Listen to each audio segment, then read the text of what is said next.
All right. 13th and final round is always a great day when you get the opportunity to speak to Sonny. Every time we speak to him, his sun shines. It always brings the energy with him, and he knows how to sell himself. How are we feeling? I'm feeling good, man. I'm feeling good. We're here. It's a bit late. I've got my pillow just in case I nod off. Tell me what's wrong with the pillow. Tell me the story. Have you ever known a press conference to start at 7 p.m. the night before weigh-in? True. I got a weigh-in soon, man. I thought you brought it for your opponent to put to sleep. Like, Nah. For a little. Is it for you to go to sleep? Me putting someone to sleep? That'd be the day, wouldn't it? Putting someone to sleep. Maybe when they watch me box, maybe. But I don't think putting them to kip. He won't need this. Not for me, I don't think. If anything, it'll be a body shot. So this won't do him no good anyway. You know. I like watching you fight because I like watching your footwork. I appreciate your footwork. Sleek. Yeah, man. I try. You know what I mean? I try my best. It's a hard sport. It's all you can do. It's a hard sport, man. It's not easy. We come from the Ingles in the 90s, so our thing was always footwork, right? I feel like there's not enough fighters, especially from these shows, know how to move the feet in and out. Take that back leg up with them. They're too wide like a karate stance.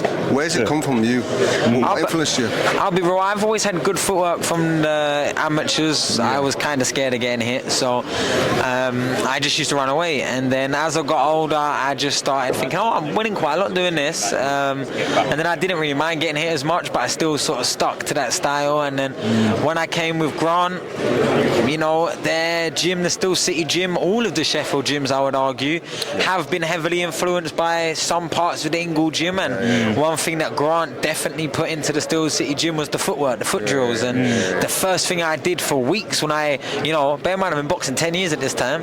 When I moved with Grant 10 years ago when I went to uni, the first thing we did was weeks and weeks of these just stepping and footwork. And, you know, when you're so confident and natural and no one really tries to correct your feet, now having someone so onto you about him, I don't know, for the first 3 weeks I thought, oh shit, you know what I mean? So it was just getting used to the balance and the steps and the way you're putting your weight. And but the same place that yours probably come from, to be honest, even from just a different gym, because at the end of the day, what Brendan Ingle did across Sheffield was create a legacy, a way of boxing that, because you got to remember, pretty much most of the gyms that exist in Sheffield, there's someone in that gym that's come directly from the Ingle gym. You know, like Junior Witter's got a gym, or Ryan Rhodes has got a gym. Like, everyone's got a gym. And they're all a fighter that used to be there or something. So yeah, man, it spread like wildfire. I don't think you can go in a Sheffield gym and not see those lines on the floor. But then go outside of Sheffield and try and find them. It's a lot harder. You know what I mean? It's a lot harder. Get the measurement right, the right measurement. Because I asked Brendan, how did you get the measurement? He said it took years. Yeah, perfectionist, get your feet right, the distance and everything. And I can remember before I even moved to Sheffield, I remember reading, it might have been Boxing News, Boxing Monthly or whatever it was at the time.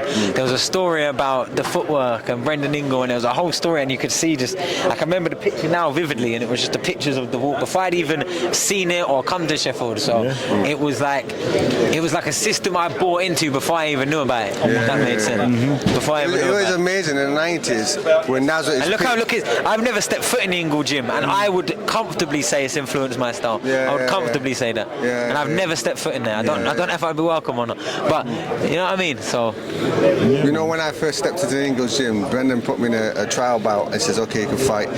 Show me the footwork," and then talk to me for 6 months. For 6 months doing the footwork. Yeah, that's it. It wasn't good enough after the 5th month, was it? So we had to have the 6th. 6, and then he took me in sparring and he says, "All I want you to do is not get hit." And you know what? And it came naturally. And I'll be real, I think sometimes, you know, there's nothing like the old school. You know, like the new Karate Kid when he makes him pick the jacket up like 1,000 times and he don't know why until then he goes and flips him up. That's kind of what it's like. If you do your footwork right, when I tell you to move out the fucking way of a punch, you'll be able to, you know what I mean? Naturally, it's come naturally. Yeah, so. Step. That's what I feel though. I feel that, look, I'm in a new school, I'm a qualified nutritionist. All day long I'm helping fighters with nutrition. I'm also S&C, but you hit the nail on the head.